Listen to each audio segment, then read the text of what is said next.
Hello everybody, welcome to Fanfare for the Common Person. My name is Jim and I really appreciate making it to the channel today. It means the world to me.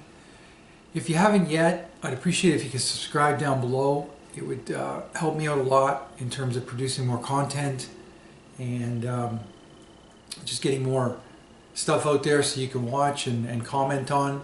I know I haven't posted anything in a while. I've been taken away with other obligations obviously. And yeah, make the world of difference for me in terms of posting more, give you more time, and I can dive into other topics and genre. Today though, I am going to look and discuss with you the recent book I read, The End of Everything by Victor Davis Hanson. It's quite amazing, long form narrative on four civilizations he examines: Thebes, Carthage, Byzantium, Constantinople, and the Aztecs, and just how they were at their times, at the zenith of their existence, the most powerful, probably the biggest, in many ways, armies, money, commerce, populations. These four Victor now analyzes all had their sort of own Achilles heel, we'll call it, their own sort of demise that they couldn't see coming. So I think it's an important topic to talk about. I think we all think about the end of everything somewhere in our daily, not maybe daily lives, but somewhere we might see it in a movie. You might see it as a great calamity, like some meteor heading towards Earth, or some rogue alien makes it to the Earth and, subjugate us, they colonate us. And that's probably the likelihood if aliens do come. Because we've seen how history has produced what it's produced from greater powers coming to a lesser power. Hasn't looked good. And maybe you're thinking about AI and what that's going to do. Is that going to enslave us? I mean, there's a lot of talk about that. I mean, it's almost like a homemade alien. Once it becomes smarter than us, will it need us? It's a great question that a lot of people are analyzing right now. I mean, I know there's not probably a lot of guardrails right now, and we're notoriously bad as humans, that we hurtle towards an end game without checking along the way to see if it will fit in our society properly. So that's areas where you may have seen it. I mean, you might talk about it with your friends as well. But there's we're seeing this in movies too. Movies are excellent at producing like this fear factor on this stuff. There was a radio broadcast in 1938 with the War of the Worlds from the author H.G. Wells, who produced his little epic in I think it was let me check here on my notes. I think his book came out in 1898. It was a fictional novel about Martians coming to the planet, our planet, and taking over, and again subjugating us and colonizing us. So this broadcast was done by Orson Welles. He adapted the book into a sort of a radio drama for the Mercury Theater on the air. And he broadcast this little short snippets of sort of a series of realistic news bulletins in between music, and had the public captivated. You got to imagine back then the radio was their only source of authenticity, and moreover they weren't even skeptical the way we are. I mean, we're skeptical about everything. So they took it to heart and basically ran for the hills. It was quite a civil uprising in terms of just people leaving their homes and panic. Police got involved. It was quite an episode. So this happened in New Jersey, and it was, it's famous throughout the history. If you haven't seen that bulletin, or listened to the bulletin, listen to it. It's quite interesting. Or if you haven't read H.G. Wells' book, it's quite a good read. Simple, but it's quite a good read. I mean, it has, you know, the typical stuff of aliens coming and taking over, right? It's I like it. It was good. But probably, you know, I think a lot of us can't imagine that tomorrow we'll wake up and what you know today will just not exist. We don't have the capacity to sort of understand that. I think we're too entrenched thinking that everything is absolute. And, you know, I tell my friends and family, I ask them this question: do you think everything around you is absolute? And most people say yes. They don't envision that anything right around them could collapse.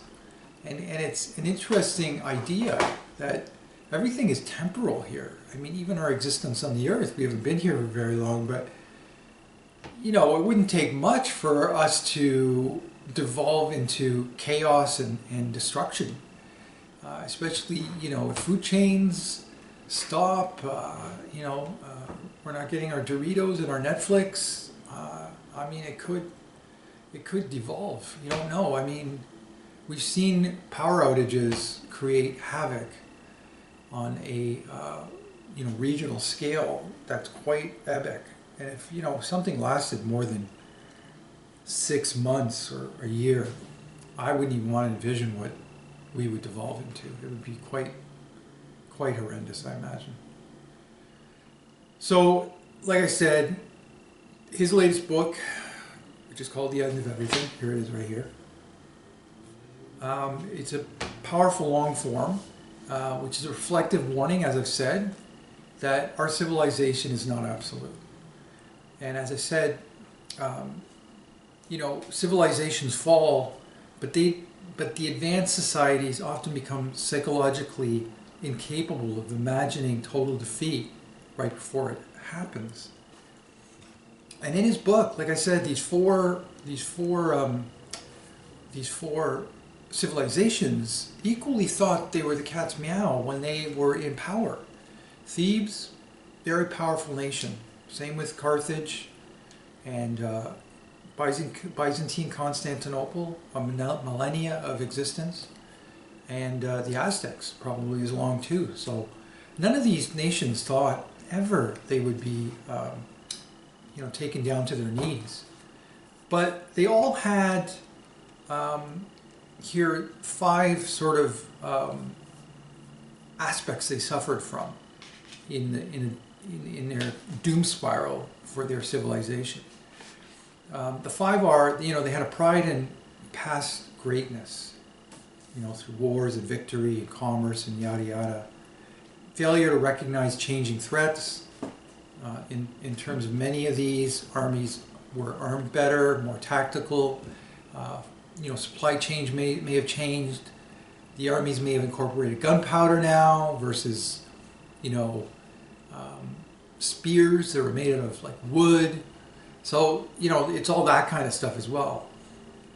Political division and internal decay. Now, I think we could even go as far as saying that's something that we're dealing with today in our society. It's quite polarized. It's quite decisive in, divisive in terms of how they handle each other politically around anything now. It's really, really a great divide. There's no middle ground. There's no middle any longer in terms of politics. It's almost vanished probably. It's very polarized. Dependency on systems they assumed eternal. You know, like the spear versus gunpowder, like I'll mention that again. And belief always that someone else would save them. And I think this came to light in our modern day world, where the current President Trump, has made some very key observations of other nations around the world not pulling their weight.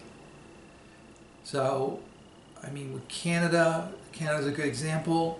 We're relying on the U.S. to protect us. And of course they would protect us if anybody started coming from the north and tried to take us over, or from other means. The U.S. is going to come in. I mean, they have best interest in trying to make sure they protect us because they're right on our border. And so they don't want nothing happening to our country right next to them. But it is safe to say, if we had to go it alone, we definitely wouldn't be able to survive because our army is woefully inadequate. It's possibly going to get better, but we'll see. So it's these 5 things that really make up these 4 civilizations going bust.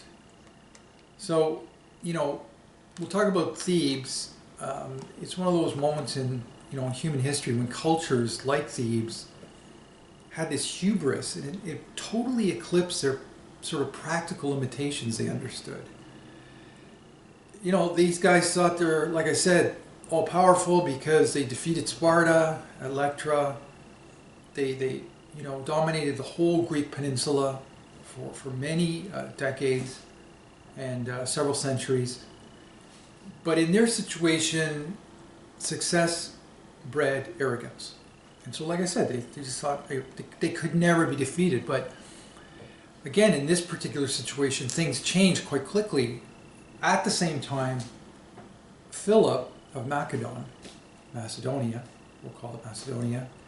It is Macedon, but we'll call it Macedonia here, was assassinated in a real mafia-style killing. Now, I take that mafia-style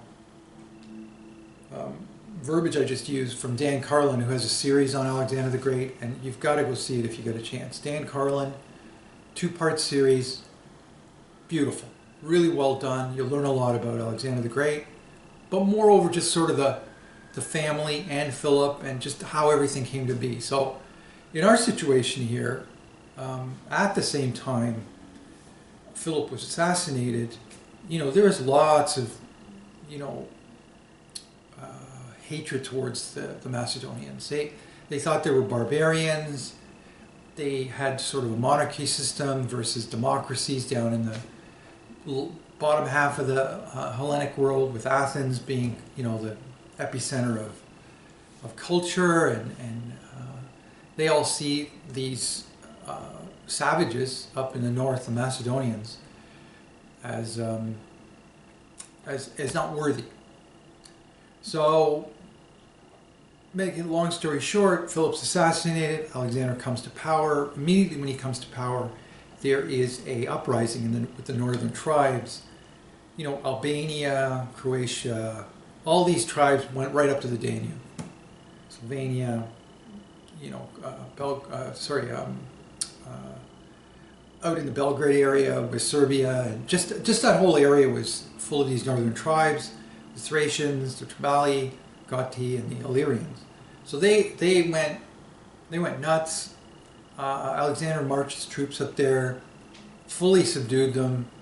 So he was derailed for a bit, and at the same time, when he was fighting up there in the north, word came back to the Thebians that he had died.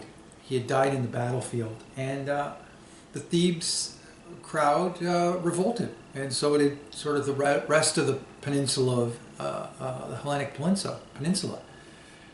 So, he found out about this, and he wasn't a happy camper. He marched his troops back from this battlefield in the north where he had subdued these tribes, and got a good pack with them. Everything was perfect. He was satisfied, and like I said, the Macedonians marched a remarkable amount of speed.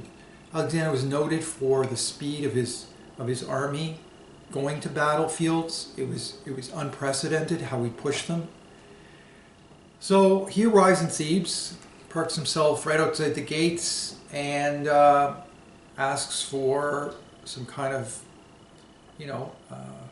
truce or whatever you want to call it, some negotiations with the Thebes, and the Thebians just don't want to negotiate with this young upstart that's in his 20s. They don't think he's capable, and so the worst thing the Thebes did was they opened the gates and they went at Alexander right in front of the fort.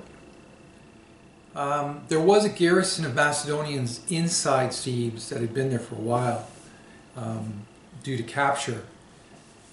Now, this didn't turn out well for the Thebans. They were completely slaughtered, especially with the pike phalanx that the Macedonians had. This thing was notoriously savage. So Alexander completely destroyed the city, like to the ground. Thousands were killed. Survivors were all enslaved, and it was basically erased from the Greek world, gone. And so let's look at what went wrong here. There was a misreading of geopolitical reality for sure. Assuming old allies would still matter, like the Spartans coming to their help or Athenians, they didn't come. And confusing past victories with present strength. They thought for sure they could take on this guy on the battlefield. They took on the Spartans. This guy would be nothing. 21, running a show? No. But they miscalculated.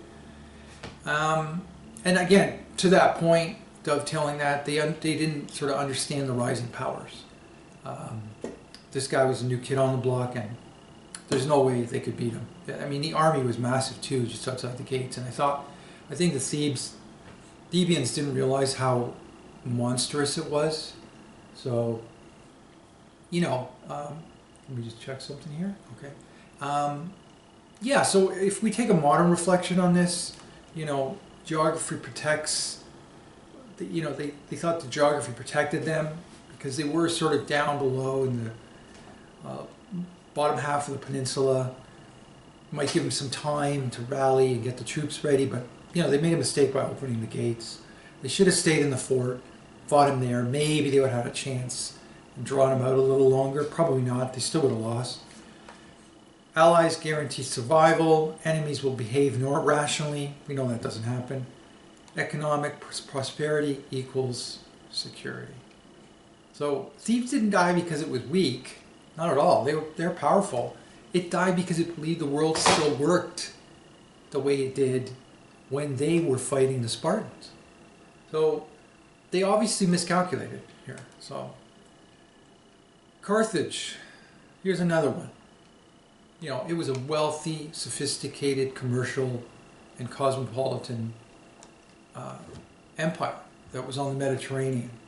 And it produced the legendary Hannibal. And Hannibal, this is in the northern African part of, if you don't know where Carthage is.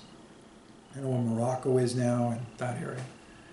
And it's a Phoenician civilization north of Africa, like I said, spanning its traditional foundations from 814 BC to ultimately when the destruction came from Rome in 146 BC.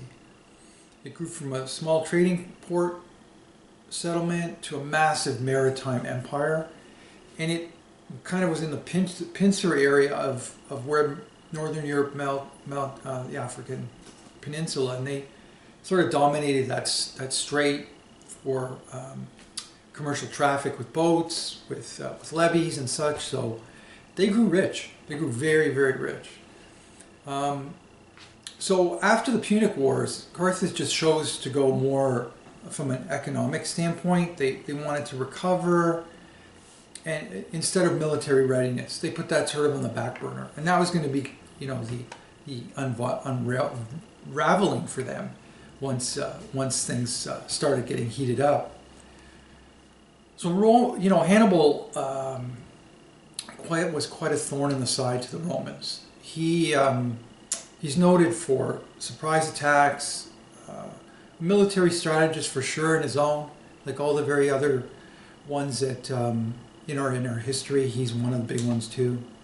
He's noted for this stunning surprise where he took 40,000 troops and 37 elephants across the Alps into the northern part of Italy, and they came down into Rome, and along the way fighting, the Romans, and created havoc. He didn't totally cripple the Romans. They were a powerful army, the Romans, but still, he did a number on their economy, on their strength, on their psychology, in terms of thinking that They were the only players on the earth at the time. So they never forget. Hannibal was, huge on their hit list in terms of what he had done, and they blamed it all on Carthage. So, even after Carthage surrendered, and that's what the Romans wanted when they came to Carthage. Again, a walled-in city. The siege was too great for the Carthaginians. They, like I said, had put military in the back burner. They were just willfully out of their game in terms of military strength. So they had to, give up all their weapons once they were conquered. They had to pay tribute, and they had to move the city. And, all of these compliances, they did them, but then Rome sort of demanded the full destruction of it. They didn't care. They sort of had a second thought, and they said, let's wipe it out. So it equally was razed to the ground, and nothing was left of Carthage. So what went wrong here? Believing prosperity alone guarantees survival, assuming concessions appeases rivals, demilitarization in a hostile world, not a good idea. Mistaking wealth for power. I mean, they had a lot of power, and they could even hire a mercenary army, but too little too late. They just couldn't do it when the Roman army was at their gates. And really, there wasn't a mercenary army out there that would want to fight the Romans. That would be a death wish. They were just all over the place at the time, and they were spread out. Rome was quite big at the time. So some modern reflections we can touch on here are global trade prevents war? No, it doesn't. Economic integration guarantees peace? No, that again, a lot of nations otherwise see you as greedy maybe, and they want to take a piece of the pie. Military strength is outdated. Carthaginians just completely erased it off their sort of ledger. They didn't want to deal with that. Bad mistake, especially in this hostile area of the Mediterranean. And comfort is permanent. And I think that's the big one for us too these days. That, we're all comfortably numb. I mean, we put up our feet in the evening, throw the Netflix on, get the Doritos out, binge watch till 2, 3 in the morning, maybe go to sleep a couple hours, and go to work. Repeat. I'm not saying everybody does that, but we have become a nation of sort of affluenza, unknowledgeable to sort of the underpinnings of what is out there.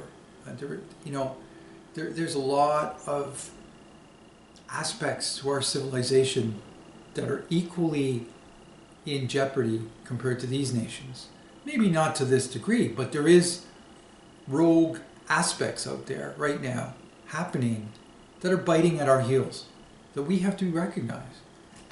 Now, I'm not saying you have to be fully immersed in every nook and cranny of politics, but you need to know a little bit about what's going on. And not from a hyperbolic standpoint, analyze both sides. Leave it at that. We'll talk about it a little bit later. Give me your commentary on what I just said, if you don't mind. I appreciate it.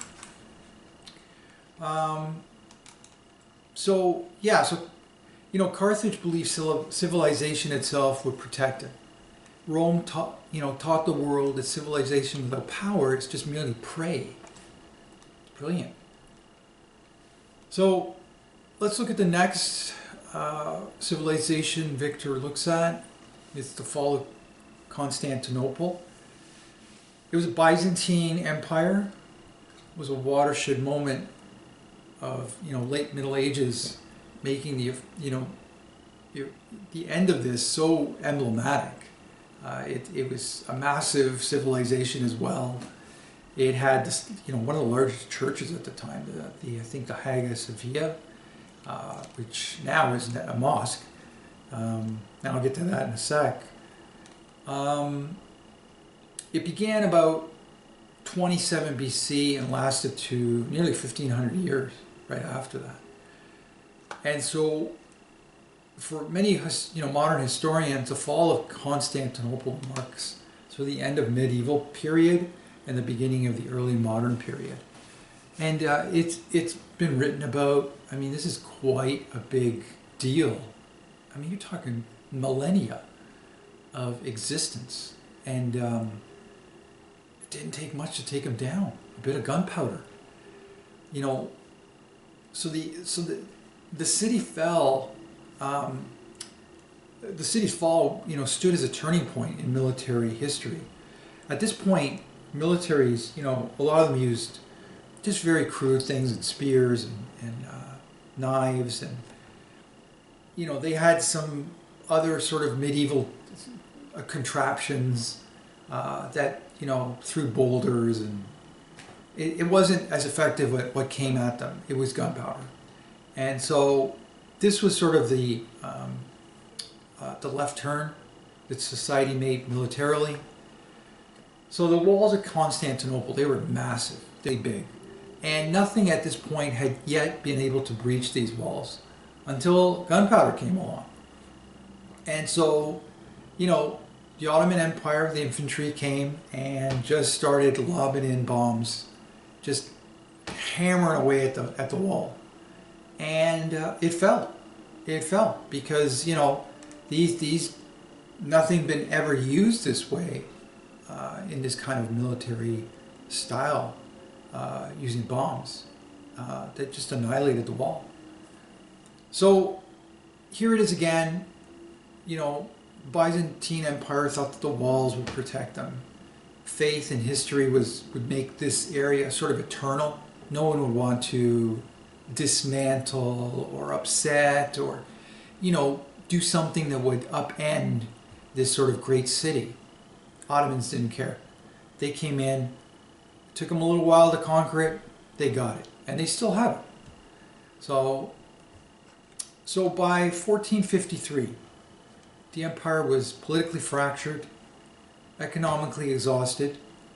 It was dependent on foreign mercenaries, which never came, isolated diplomatically, and so, you know, there was interventions with, you know, like Constantine the 11th, Palaiologos, but none of these interventions worked. And Mehmed II used his modern army, like I said, to destroy the place. They didn't care. They wanted everything. I mean, the Ottomans at that time were on the march, and they were moving towards Europe. They took all of the Balkans at the time. They were far-reaching now. This was the new dominant power next to Europe, which was in fear of these guys, because they were a formidable force until the 19th century.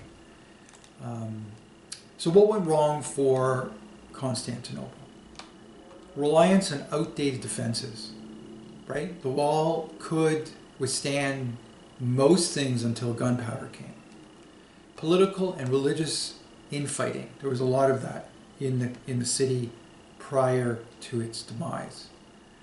Dependency on external salvation, failure to adapt technologically.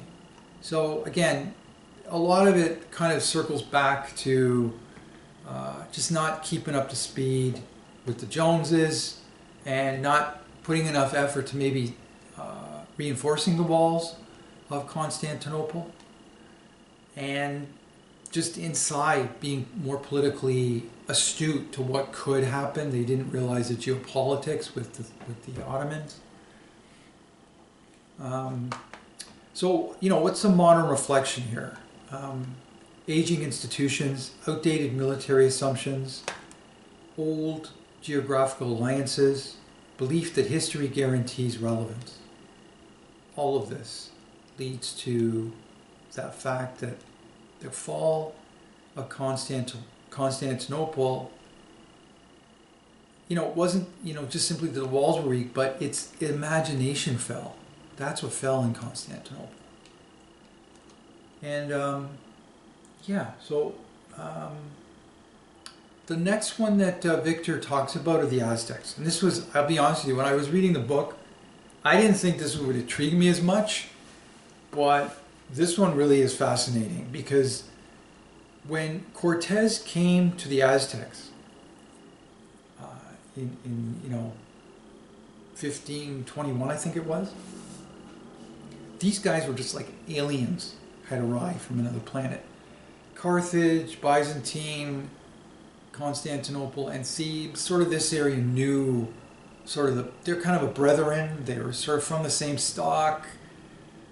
Nothing sort of surprised them, right? I mean, maybe a new weapon come on board, somebody else more powerful. These guys knew each other. The Aztecs had no clue who the Spaniards were.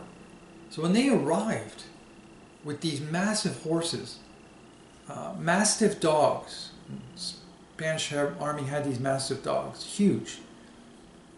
The soldiers were in armor. They had Toledo steel swords. These guys were like completely like a space age alien had arrived. And when they did come in to apologize here, I'm going to try to say the name of the capital city of Tenochtitlan. I hope I got that right. They might as well have been Martians. The Aztecs thought they were demigods. Similar to, and I'm a little bit off beat here, but when colonists went to other areas in the world, Asia and Papua New Guinea, all those places, Hawaii, all those places. They all thought that they were demigods, and in this case, it's not the same thing. So they treated them for a while exceptionally well. They almost tripped over them themselves to make sure that these guys were satiated in every way possible.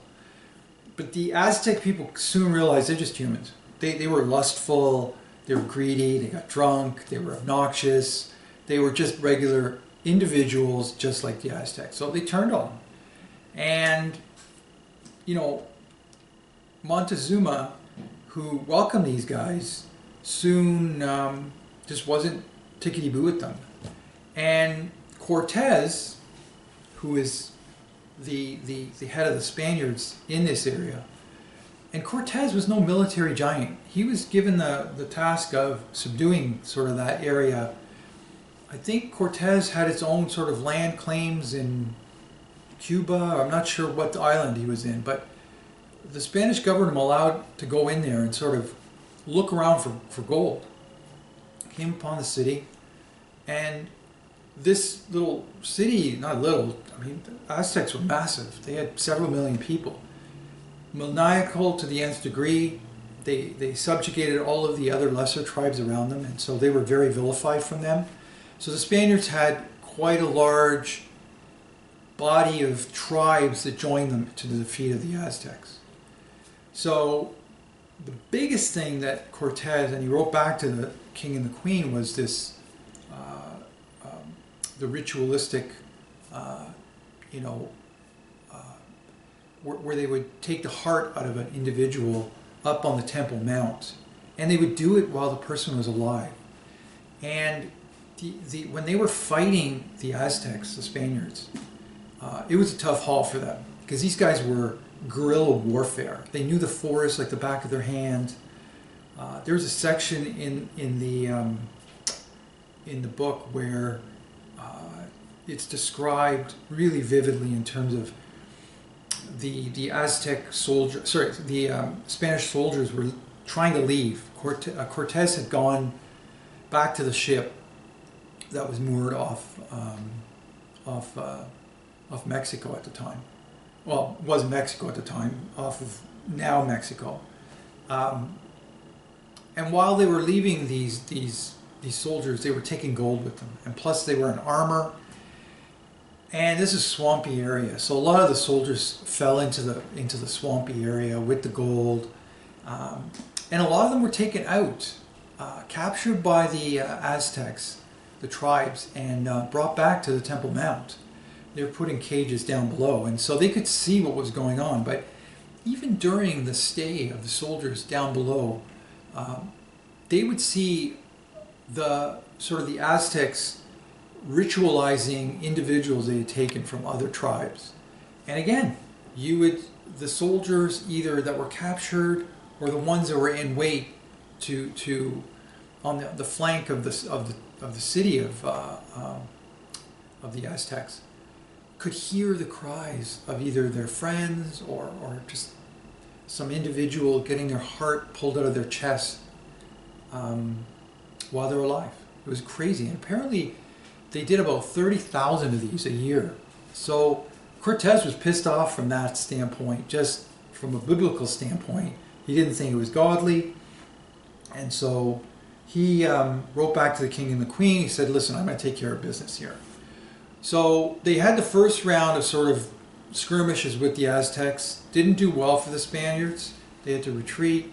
The second time around, they were prepared.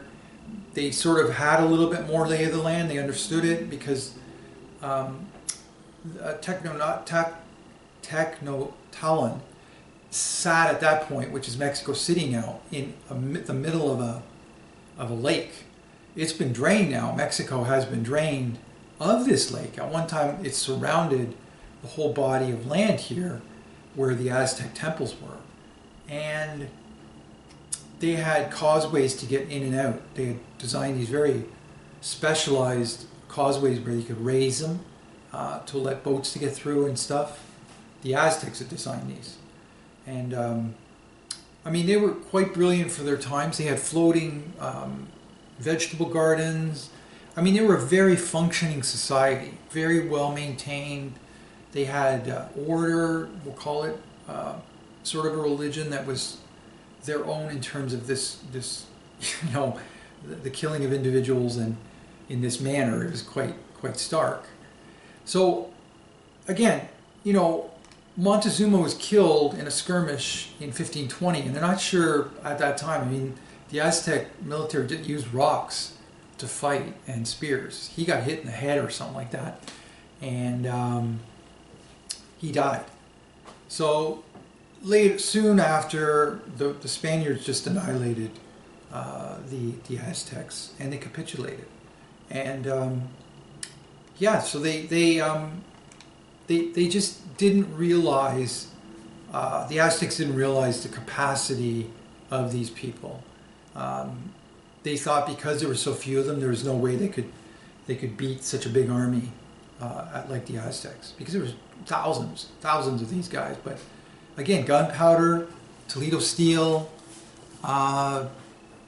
just that part too is really tough to take down an individual with a wooden spear.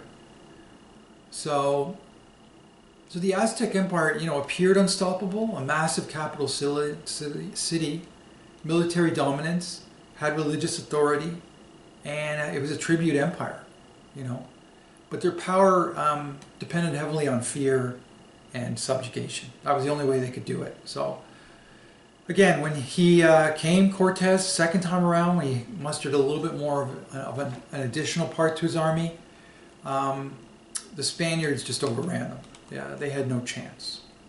So let's look at what went wrong for these Aztecs. Rule through terror rather than loyalty never works.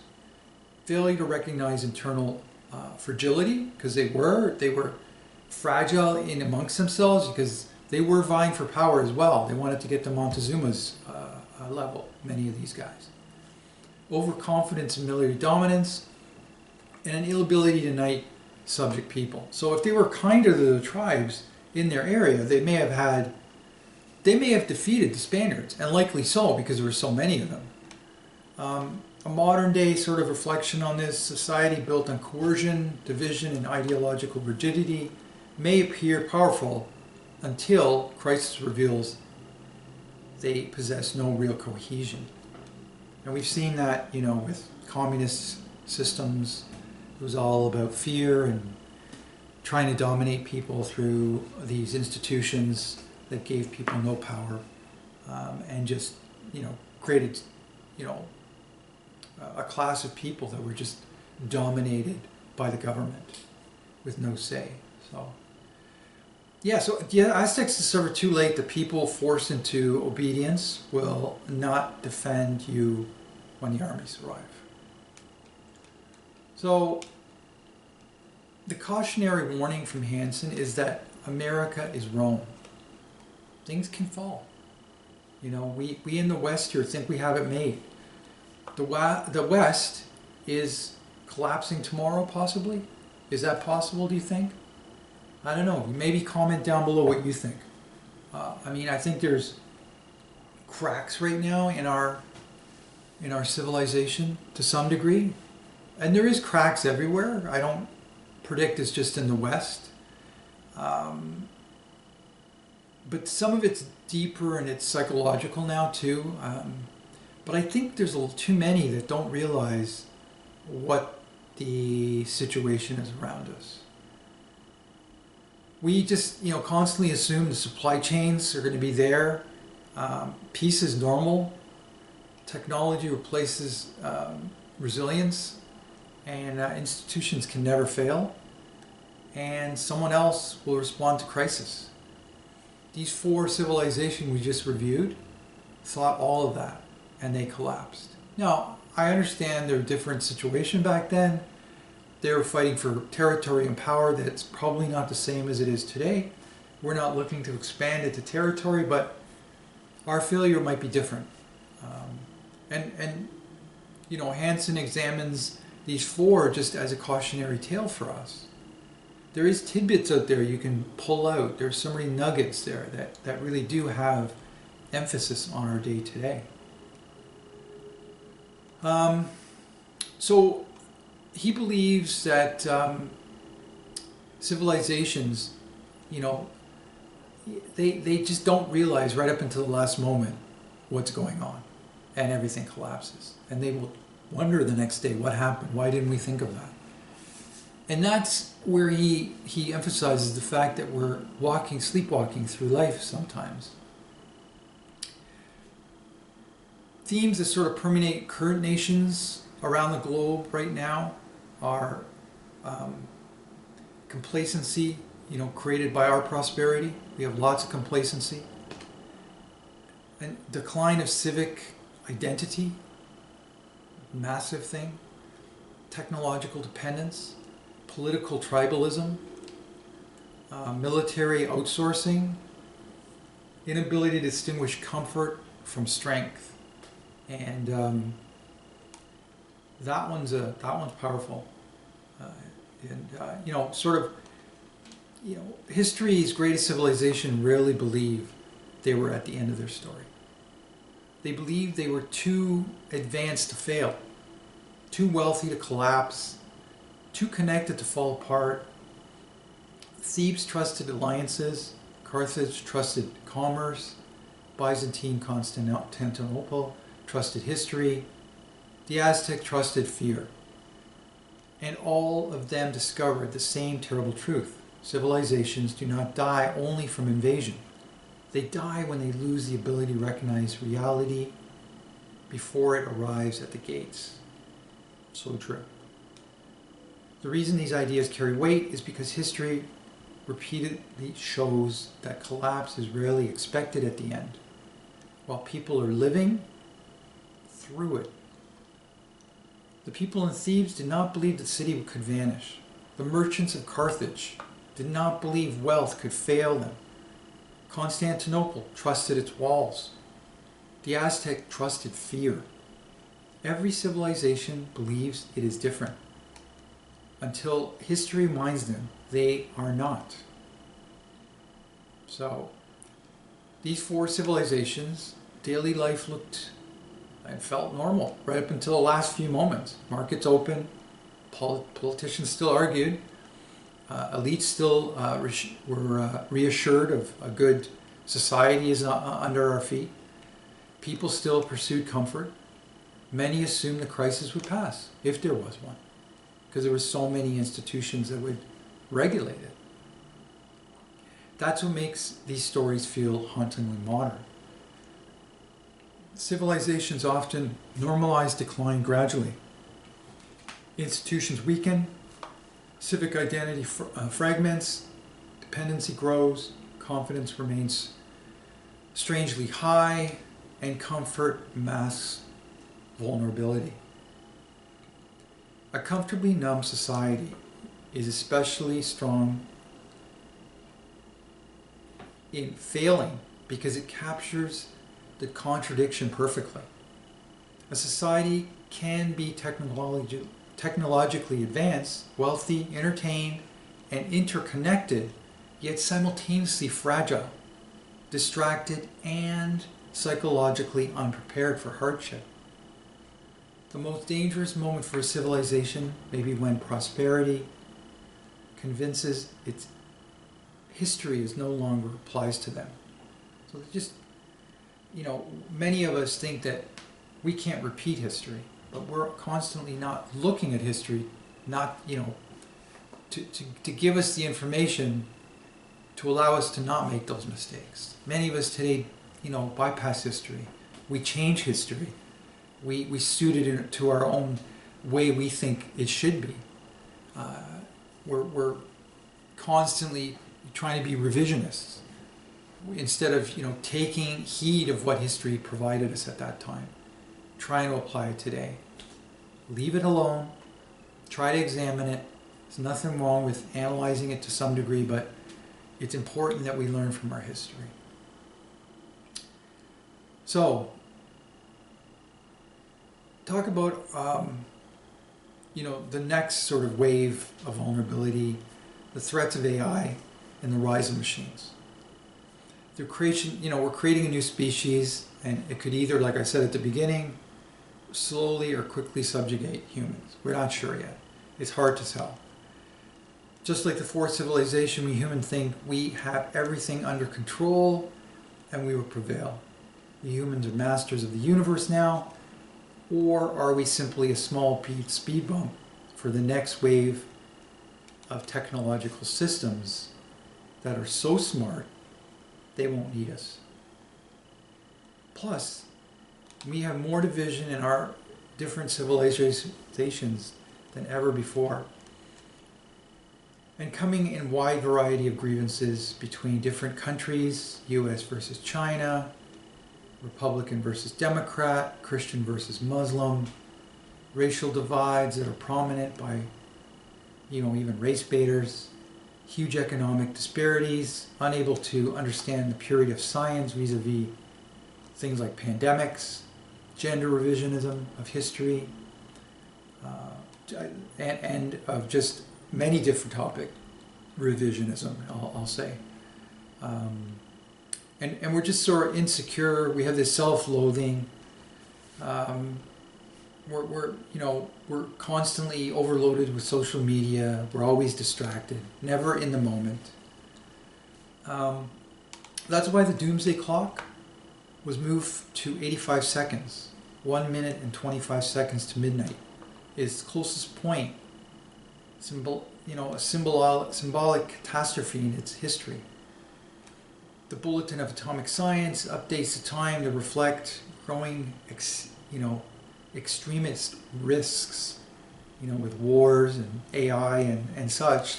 They felt it was necessary to change how close we are to a doomsday scenario. Are we able as a civilization to recognize the fall, or are we so distracted right now, so myopic of our greatness, that advanced societies, are psychologically, like he had mentioned, Victor Hanson, in the beginning, incapable of imagining our defeat right before it happens?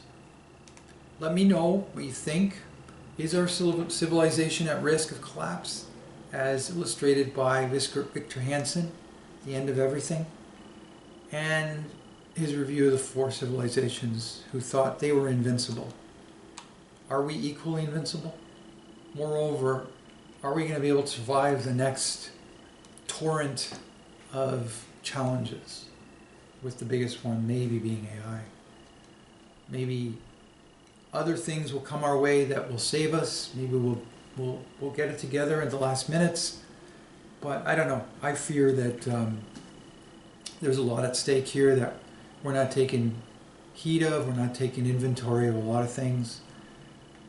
We're spiraling a little bit out of control in terms of our politics. Us humans, we're capable of a lot, but again, we have many sins that we deal with on a daily basis that bring us to this point.